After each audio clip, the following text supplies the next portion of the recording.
Pardon me, one sec. I'm sorry, guys. Just want to make sure.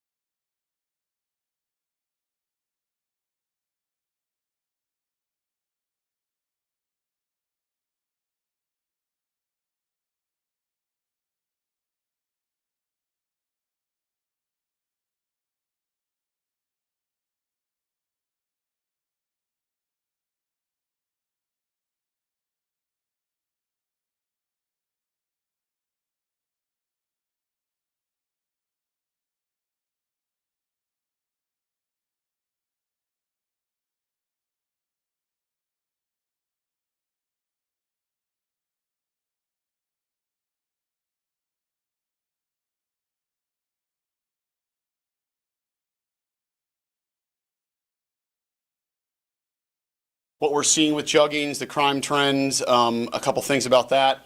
We're going to go into the one y'all have been asking about, specifically the case that occurred on Friday afternoon. And then after that, we're going to talk a little bit about some tips the public can do to keep themselves safe while out and about, running their errands, going to the bank, and stuff like that. So first, back in June, we gave a press release talking about juggings in general. We talked about the type of crime jugging is, what occurs, and what trends we're seeing. At that time, we had 61 juggings that had occurred in Austin. To date, that number has changed. We have a confirmed 82 reported juggings in Austin. The crime of jugging can be classified as a robbery, a theft, or a burglary. It's the term jugging itself is kind of a multi-genre crime. Depends upon some details of where it falls. Specifically, of these 82, 13 have been classified as a robbery, and they're being investigated by the Austin Police Department's robbery unit. Again, to remind everybody, a robbery involves a threat of violence, an assault, or a presentation of a weapon while in the commission of theft. If those factors aren't present, the incident is usually classified as just a theft or a burglary. And here's a number that might stick with you guys. To date, stolen within these 82 juggings is an estimated $590,000 this year alone. And that's from the 82 total juggings, not including the 13 robbery juggings, but the 82 total. We've gotten a lot of media requests on a case that occurred Friday. I'll talk a little bit about that case. A press release was sent out by our PIO. This case is case number 22-252-0609. This case occurred Friday, September 9th, 2022 at 2:25 in the afternoon. Suspect one is a black male in his 20s, 5'9", thin build, wearing a black hoodie, black pants, white socks with white Adidas slide style sandals. Those Adidas slides had black stripes on them. He was wearing a surgical mask and dark gloves. Suspect 2 is unknown. The suspect vehicle we're looking for is a grayish, newer model BMW 4-door with tinted windows. I don't have a year model right now. On Friday, September 9th, 2022 at 2:25, APD officers responded to another case of jugging. The victim, a woman, had withdrawn money from a Wells Fargo branch in Northwest Austin. After the transaction, two suspects in a gray 4-door BMW followed her home. As the victim entered her home, she was violently assaulted by one of the suspects, and she sustained injury, and the victim had to be transported to the hospital. This jugging is different than some of the ones we've had earlier this year in that it is a higher level of violence, and that's why I know we've received media inquiries, and that's why we're talking about it. The victim during the assault was thrown to the ground and dragged across pavement, trying to maintain her possessions. The victim was taken to the hospital, like I already said. We're working the case with Violent Crimes Task Force as well as with the Violent Crime Interdiction Unit. That's about all I'm going to talk about this case. I'll take your questions after I'm finished with everything else. A couple tips for our community to protect themselves while they're out and about, running errands, going to the bank, maybe conducting banking. First and foremost, always be aware of your surroundings. If you're being followed, if you think you're being watched, always be aware. Take note of individuals in the lobby or the areas around a bank or an area where you might be getting money or valuable items. people that are sitting on a sofa and seem unoccupied inside of a bank, or people that are sitting in a car for large amounts of time or an inordinate amount of time in front of or around or nearby to a bank.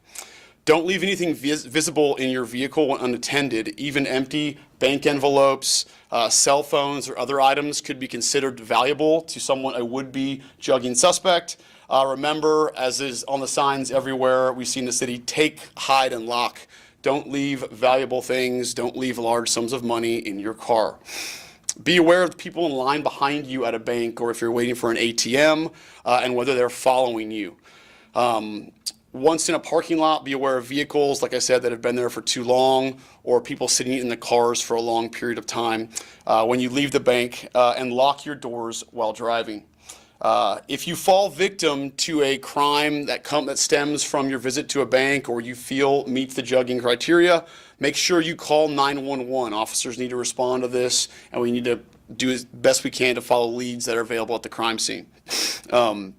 Keep receipts from the time you were at the bank or at the store where you were getting something of value that was stolen, and also notify your bank branch or whatever store you were patronizing that this crime occurred.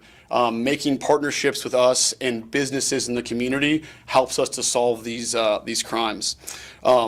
We have had a lot of dialogue with our local banking establishments regarding these types of crimes. We've had a lot of cooperation and good back and forth with our the bankers in this community. We can't overstate how important it is for the community involvement when we're trying to identify robbery, theft, and burglary suspects. We appreciate those of you that provide assistance, and we hope to continue building those relationships in the future. I will take limited questions at this time. Are you noticing any trends amongst the 82 cases you just talked about? Generally speaking, yes. One of the biggest trends that stands out is a lot of the times the victims are chosen purposefully. For example, we have female victims and we have victims of smaller stature that seem to stick out. Also elderly victims. So more women are being targeted? Women, elderly victims, and victims of smaller stature.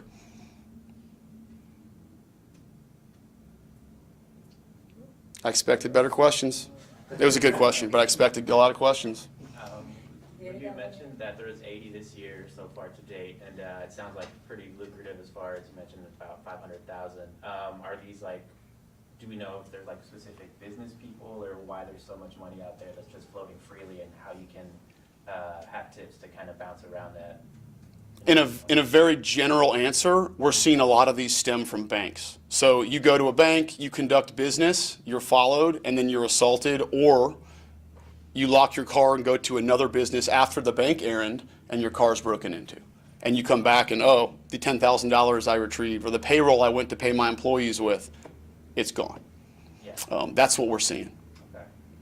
Are there, oh, I'm sorry, go ahead. Okay, go ahead. I was gonna say, are there any other locations outside of the bank, maybe like ATMs, convenience stores? Generally speaking, if you're going to somewhere where you could be perceived as retrieving money or withdrawing money, I would be on guard and follow the tips I talked about earlier. But are you all seeing jugging happening at locations outside of banks?